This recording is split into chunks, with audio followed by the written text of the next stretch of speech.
Hola, mi nombre es Álvaro Uribe y yo soy arquitecto y planificador urbano y estoy intentando escribir una historia de los últimos 50 años del desarrollo urbano en Panamá. Es una especie de continuación de un trabajo que hice hace como 30 años, que se llamaba Ciudad Fragmentada, en donde estaba descubriendo la estructura urbana de Panamá, cómo funcionaba y por qué era como era. Fue un trabajo que empezó siendo un trabajo académico, una investigación sobre las ciudades centroamericanas que auspició el Consejo Superior Universitario Centroamericano, el SUCA, y que permitió comparar un poco qué estaba pasando en las ciudades centroamericanas en ese momento. Estoy hablando de mediados de los años 80, o en realidad la década del 80. En el 85 yo me fui a Francia a estudiar planificación urbana, y ese trabajo entonces se amplió un poco como una investigación que se convertiría en la tesis para la maestría en planificación, y que al llegar a Panamá en el 87 desarrollé ya con un poco de apoyo del CELA, el Centro de Estudios Latinoamericanos, para publicarlo como un libro que sirviera de interpretación. En ese momento era la interpretación del fenómeno urbano en Panamá, básicamente en el siglo XX. Ahí pude, como la investigación se hizo con materiales del Archivo Nacional básicamente, y de catastro principalmente, pero después pude ir a la Biblioteca del Congreso en Washington, en donde hay una cantidad de información sobre la historia de los primeros años de la República, de lo que estaba haciendo el Estado. Y encontré toda la historia del barrio de la Exposición, que me pareció un tema por sí solo, que recientemente fue publicado en un libro que se llama Panamá Cosmopolita con el municipio,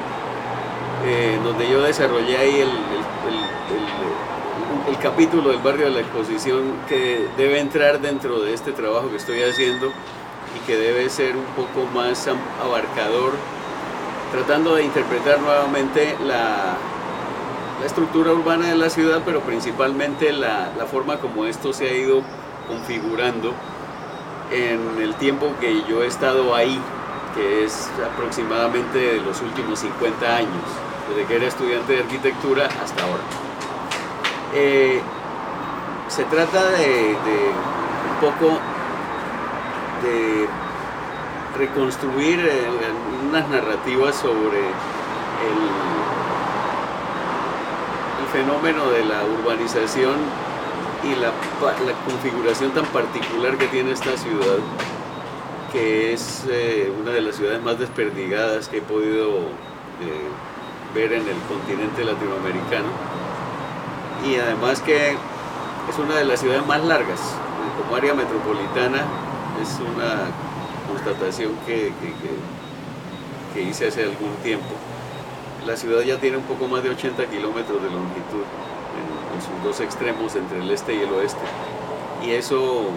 no ocurre ni en Sao Paulo, ni en Ciudad de México, ni en Buenos Aires, que son las ciudades más grandes que hay en el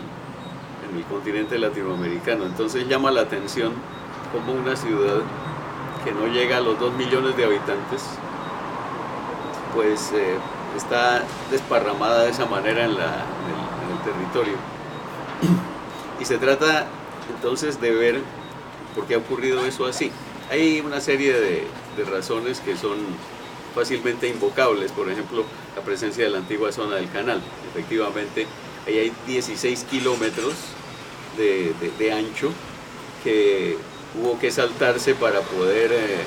establecer los asentamientos humanos que derivarían en área metropolitana, especialmente todo el sector de Panamá Oeste. Pero igual, pues es una configuración que es muy particular. Y además está determinada y esa es una de las cosas que también pude ver en Ciudad Fragmentada, está determinada por la propiedad privada de la tierra. En otras ciudades el Estado tiene una presencia muy grande no solamente en la ocupación, sino en la tenencia de la tierra. En Panamá pesa muchísimo menos, y entonces ese rasgo tan particularmente acentuado aquí hace que el privado, el propietario del suelo, determine o haya determinado con un peso también muy grande la forma en que se ha ido urbanizando la ciudad y la observancia muy estricta de los linderos de las propiedades particulares y la forma en que éstas han entrado al mercado inmobiliario, generalmente también de la mano del propietario, que suele volverse promotor, ha ido configurando un mosaico, una especie de rompecabezas de piezas amorfas, de piezas de muy diferentes formas, que se van encajando como piezas urbanas llenas de casitas, por lo general. Entonces esa es una de los resultados de ese modelo, y por eso vemos que todo lo que se hizo como ciudad hasta la época del cincuentenario de la República, a mediados del siglo pasado, se hizo de una manera, y más o menos de ahí en adelante, o diría desde los años 60 en adelante, ese modelo cambió en favor de la aparición de conjuntos de casas en serie. Eso coincidió un poco con la aparición de las barriadas brujas también, de las que había muestras muy pequeñas todavía hasta los años 50. Lo podía decir Boca la Caja, un poquito Curundú, un pedacito de Loma de la Pava. Ya en los años 60 ese fenómeno se acentuó y se desarrolló principalmente a lo largo de la carretera transísmica, en lo que sería San Miguelito, ya en los años 70 como distrito especial, y alrededor del aeropuerto de Tocumen, en tierras públicas que eran del aeropuerto. Esos dos ejes, esos dos polos, el del norte y el del este, determinaron también una expansión de la ciudad linealmente por la vía del aeropuerto y por la vía transísmica, que se complementaría posteriormente con después de la construcción del Puente de las Américas a comienzos de los años 60, también en esa misma época, pues, con el fenómeno de la expansión hacia el Panamá Oeste, en Arraiján y en La Chorrera. Pero este contrapunto de dos modelos, el de las casas en serie, en barrios de diseño generalmente cerrado, no barrios cerrados con garitas, pero sí barrios con un diseño que los articulaba como un árbol a la carretera principal, en el caso de la vía Domingo Díaz, la vía del aeropuerto, o en el caso de la carretera transísmica. Fue el fenómeno que prevaleció en el diseño de las urbanizaciones privadas. Las barriadas brujas, las barriadas informales o precaristas o favelas, pues, ocuparon los espacios intermedios en áreas generalmente de propiedad estatal. Como dije antes, el aeropuerto de Tocumen y las tierras que tenía alrededor, y luego las tierras que adquirió el Estado en los años 60 para poder atender, al comienzo de los 60, para poder atender el fenómeno de la ocupación informal en San Miguelito, a partir de Monteoscuro y de Paraíso y Villa Guadalupe. Y entonces hubo ese impulso hacia el norte, ese impulso hacia el este, y con esas pautas, la existencia de la antigua zona del canal todavía ahí, Puente de las Américas y la conexión a Panamá Oeste,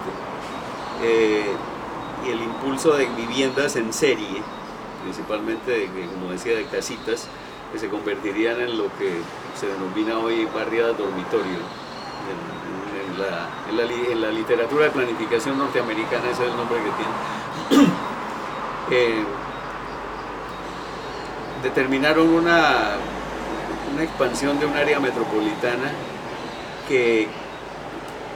digamos, 50 años después, desde los años 70, cuando se planteó un nuevo modelo de desarrollo económico para el país con la creación del Centro Financiero Internacional, explotó esta ciudad. El Centro Financiero lo que hizo fue financiar precisamente la banca hipotecaria, que haría posible la adquisición de todas esas casitas que se convirtieron además en un modelo de desarrollo económico que fue favorecido por la política del momento y por las autoridades. Entonces hubo un cambio de normas también de urbanización que permitieron irse cada vez más lejos y concentrar alrededor del centro bancario la construcción de edificios en altura. Y ahí se estableció el otro contrapunto: concentración de inversiones y de edificaciones en altura en un lugar que puede ser los corregimientos de Bellavista y San Francisco, y expansión horizontal, ahí donde habría entonces edificios en altura de oficinas y residenciales. Se creó una ley de propiedad horizontal en esa época también. Se dieron incentivos a la construcción, que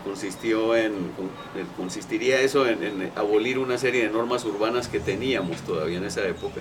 como por ejemplo el tamaño del edificio debía ser 2 veces el ancho de la calle, o 1,5 veces el ancho de la calle más el retiro, y el coeficiente de constructibilidad, es decir, la cantidad de metros cuadrados que se podrían construir en un lote, que en inglés se llama Floor Area Ratio, FAR, pero es el coeficiente de constructibilidad en español. Ese se abolió. Entonces eso permitió hacer mucho de lo que vemos hoy día en esos dos corregimientos, principalmente en Bellavista y San Francisco, y se volvió además un incentivo importante para los dueños de la tierra, principalmente para esa propiedad fraccionada ya de lotes particulares, el cambio de uso de suelo, que se volvería un dolor de cabeza no solo para las autoridades, sino para la ciudad misma. Todos esos fenómenos entonces se dan cita hoy nuevamente, pero ya nos están pasando la cuenta. Hay una sobreconstrucción en ciertas áreas de la ciudad que son ya casi inmanejables por los efectos que tienen de tránsito principalmente, que es lo más evidente, pero más recientemente porque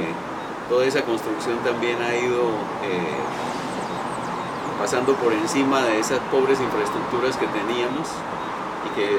tienen que ser renovadas a costo de toda la colectividad, cuando el beneficio sea capturado individualmente en los terrenos. Ese es un asunto que vamos a tener que atender más o menos pronto. Y el otro, y el otro, y el otro fenómeno es la dispersión completa entonces de la ciudad hacia las afueras, a base de ese modelo de casas en serie que serían financiadas por la banca hipotecaria y que han hecho que esta ciudad dependa muchísimo del automóvil, porque esas zonas están desprovistas de los servicios necesarios y del empleo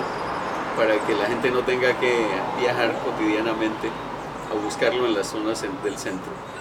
Eso ha fragilizado mucho la ciudad, porque no se hicieron las vías suficientes para poder manejar todo ese volumen de carros y esas distancias cada vez mayores a las que tiene que desplazarse la gente. Y luego porque las infraestructuras, digamos los servicios de agua y el drenaje, son insuficientes también para poder llevar tan lejos y poder servir adecuadamente a toda esta población.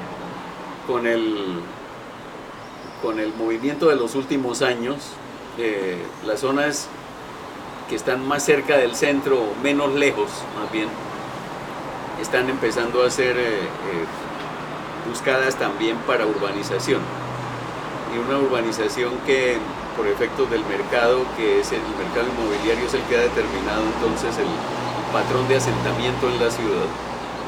Funciona con el efecto ese de la carpa de circo, ¿no? En el centro están los valores más altos y a medida que se distancia del centro, el valor de la tierra es un poquito menor hasta la periferia. Pero como esa periferia se expande continuamente, entonces tenemos problemas de funcionamiento y de costo ya importantes. Todo eso es digamos, el fenómeno que estoy tratando de darle forma en términos de una interpretación que quisiera ser, bueno, tan abarcadora como se pueda, para celebrar los 500 años de esta ciudad, que de todas maneras es un hecho de importancia considerable, porque esta fue la primera ciudad fundada por los españoles en el Pacífico y una de las primeras en el continente, la segunda o la tercera probablemente, y eso es muy importante. Panamá ha sido una ciudad experimental desde que nació,